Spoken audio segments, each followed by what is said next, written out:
নৱবৰ্ষৰ পহিলা দিনটোত ৰাজ্যত কেইবাটাও হিংসামূলক ঘটনা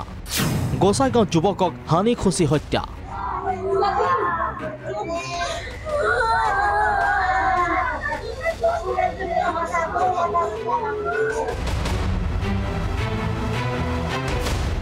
আনহাতে বুৱাৰীৰ ৰহস্যজনক মৃত্যুক লৈ নলবাৰীত চাঞ্চল্য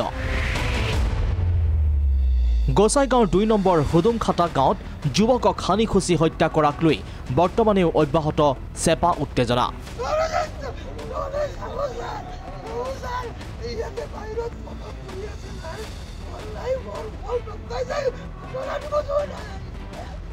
খোকন চৰকাৰ নামৰ যুৱকজনক নৃশংস হত্যা পানীৰ মটৰ চুৰি কৰিবলৈ অহা দুৰ্বৃত্তই হত্যা কৰে খোকনক এই সন্দেহ স্থানীয় ৰাইজৰ আনহাতে বিজেপি কৰাৰ বাবে খোকনক হত্যা কৰা বুলি দাবী পিতৃৰ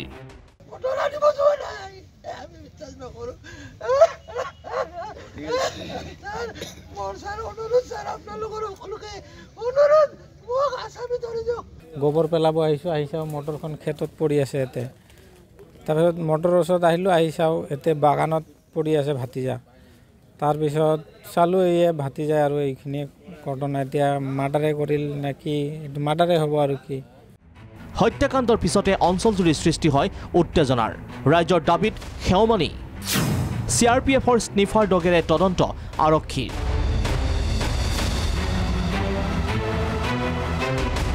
ঘটনাস্থলীৰ পৰা নমুনা সংগ্ৰহ বিশেষজ্ঞৰ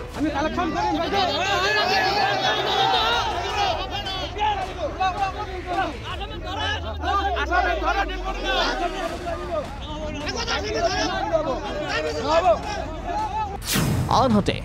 হত্যাকাণ্ডক তীব্ৰ গৰিহণা NLFBৰ প্ৰাক্তন সভাপতিৰ যে আমাৰ এনেকুৱা এটা উঠন্ত যুৱক খোকন চৰকাৰ উঠন্ত এটা যুৱক 24-25 বছৰ বয়স হৈছে তাক মাৰ্ডাৰ কৰি পেলালে ৰাতিত তেনেহ'লে আপোনালোকে বিচাৰ কৰক যে আজিৰ দিনত আজি প্ৰশাসনৰ যিটো ক্ষিপ্ৰতাৰে ইহঁতে কাম কৰি আছে তাৰ সত্ত্বেও এনেকুৱা ধৰণৰ মাৰ্ডাৰ সংগঠিত কৰিব পাৰে বুলি আমি নিজে আচৰিত প্ৰকাশ কৰিছোঁ আৰু লগে লগে আমি নেশ্যনেল লিবাৰেশ্যন ফ'ৰ্চ অফ বেংগলীৰ ফালৰ পৰা আমি মহকুমা প্ৰশাসন ইয়াতে মহকুমা প্ৰশাসন অন দ্য স্পটত আছে মহকুমা প্ৰশাসনক আমি ৰাইজৰ হৈ এটা দাবী দিছিলোঁ যে ইহঁতে বডিটো পোষ্টমৰ্টেম কৰাৰ কাৰণে লৈ যাব ইতিমধ্যে মানে প্ৰি প্লানিং কৰিছিলে আমি দাবী দিয়াৰ পথে আমি এই ইয়াতে যিটো আপোনালোকে পাব্লিক গেদাৰিং চাইছে ইহঁতৰ মনৰ কথা যে আমি যিহেতু এই বডিখন ইয়াতে পেলাই থোৱা আছে পোষ্টমৰ্টেম কৰিবলৈ লৈ যাব তো আজি এই বডিখন পোষ্টমৰ্টেম লৈ যোৱাৰ আগত স্নিফাৰ ডগেৰে ইয়াৰ পৰাই মানে তদন্ত আৰম্ভ কৰিব লাগে তাৰ লগে লগে বডিখন ইয়াৰ পৰা ল'বলৈ দিব ৰাইজে সেইটোতে আমি একমত আছোঁ কিন্তু তাৰ লগে লগে আমি মহকুমা প্ৰশাসন ৰাজ্যিক প্ৰশাসন ঊৰ্ধ্বতম প্ৰশাসনিক কৰ্তৃপক্ষ বিভাগীয় কৰ্তৃপক্ষ তেখেতলোকক আমি এটাই দাবী জনাইছোঁ যে অতি শীঘ্ৰে আসামীজনক 24 ঘণ্টাৰ ভিতৰত আসামীজনক কৰায়ত্ব কৰিব লাগে আৰু কৰায়ত্ব কৰি আইনতভাৱে যিটো শাস্তি হয় সেই শাস্তি দিব লাগে আৰু ভুক্তভোগী ফেমিলিটোক ন্যায় দিব লাগে ন্যায় প্ৰদান কৰিব লাগে ইপিনে নৱবৰ্ষৰ পহিলা দিনটোত নলবাৰীৰ বৰচিমলাগুৰিত বুৱাৰীৰ ৰহস্যজনক মৃত্যুক লৈ উত্তেজনা কংকনা মেধিক স্বামীৰ পৰিয়ালে হত্যাৰ গুৰুতৰ অভিযোগ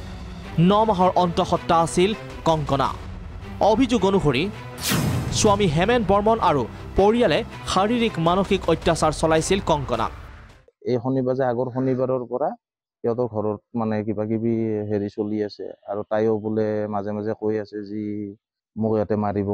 মাৰিব আৰু ৰিচেণ্টলি কিবা এটা অলপ ঘটনা গৈছে তাৰে হৈ কিবা কম্প্ৰমাইজ হৈছে কিবা কাগজত লিখি হৈছে চহী কৰা কৰি হৈছে ককায়েকো আহি চহী গৈছে পেহাত গোটেইকেইটা আহিছে পাছত তাই যিখিনি কথা কৈছে যে ইয়াতে আমাক মাৰিব আল্টিমেটলি নিশ্চয় সিহঁতে কিবা এটা তেনেকুৱা হেৰিয়ে কৈছে মাৰাৰ কাৰণে কিবা নিশ্চয় চেষ্টা কৰিছে নহ'লেতো তাই মুখেদি এনে নকয় বা যদিহে নেচাৰেল ডেথ হ'ল হয় তেতিয়াহ'লে সিহঁতে কমচে কম ডেড বডিটো আমি ইয়াতে লৈ আহিছোঁ ডেড বডিটো তাতে গাড়ীত আছে কিন্তু কোনো এটা মানুহে সিহঁতৰ একজন মানুহে ডেড বডিৰ ওচৰত নাই বা ডেড বডিৰ ওচৰত অহা নাই বা আমাৰ লগত কোনো ধৰণৰ কথা পতাৰ চেষ্টা কৰা নাই ঘটনা সন্দৰ্ভত ইতিমধ্যে তদন্ত আৰম্ভ কৰিছে নলবাৰী আৰক্ষীয়ে লক্ষণীয় যে আক্ৰমণৰ ঘটনাক লৈ হাজোৰ কয়া থানাতো নিশা উত্তপ্ত পৰিস্থিতি আক্ৰমণকাৰী ড্ৰাগছ আসক্ত যুৱকক গ্ৰেপ্তাৰৰ দাবীত কয়া থানাত ঘেৰাও উত্তেজিত পুৰুষ মহিলাৰ ড্ৰাগছ আসক্ত দীপুল কুমাৰ আৰু ৰাতুল কুমাৰে আক্ৰমণ কৰে দুই ভাতৃক চোকা অস্ত্ৰৰ আক্ৰমণত আহত কৈলাশ আৰু উৎপল কুমাৰ ইয়াৰ পাছতে দীপুল আৰু ৰাতুলক গ্ৰেপ্তাৰৰ দাবীৰে থানা চৌহদ উত্তাল কৰে ৰাইজে। Bureau' report, Prag news.